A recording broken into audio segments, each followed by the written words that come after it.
Мы работаем над календарями уже 3 года. Идея возникла у Февзи Аблаева, нашего дизайнера.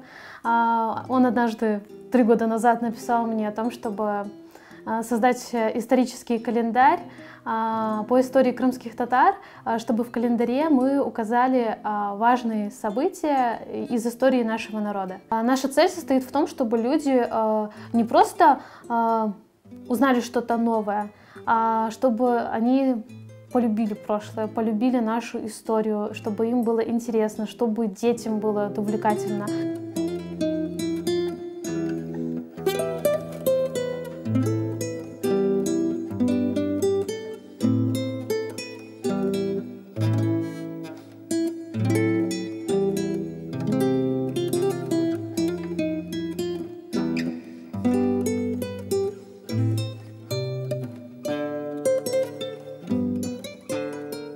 В прошлом году мы решили сделать не просто черно-белые фотографии, мы решили их разукрасить. И в том году календари отличались от первых календарей в том, что они уже были цветными. И человек мог больше погрузиться в определенный исторический период.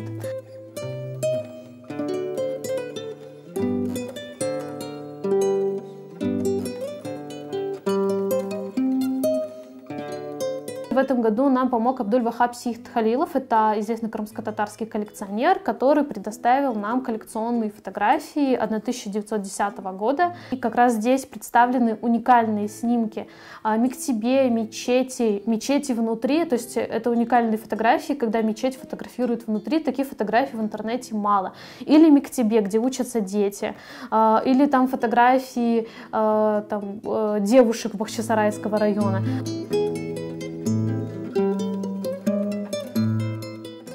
То, что больше всего интересует людей.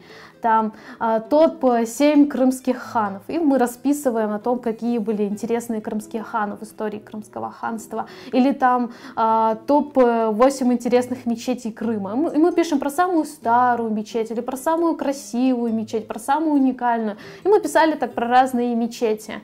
Или женщины, которые прославились в крымско-татарской истории. И мы писали про разные личности, про женщин в крымско-татарской истории. И вот таким образом мы затронули абсолютно разные вехи крымско-татарской истории, чтобы это было интересно всем.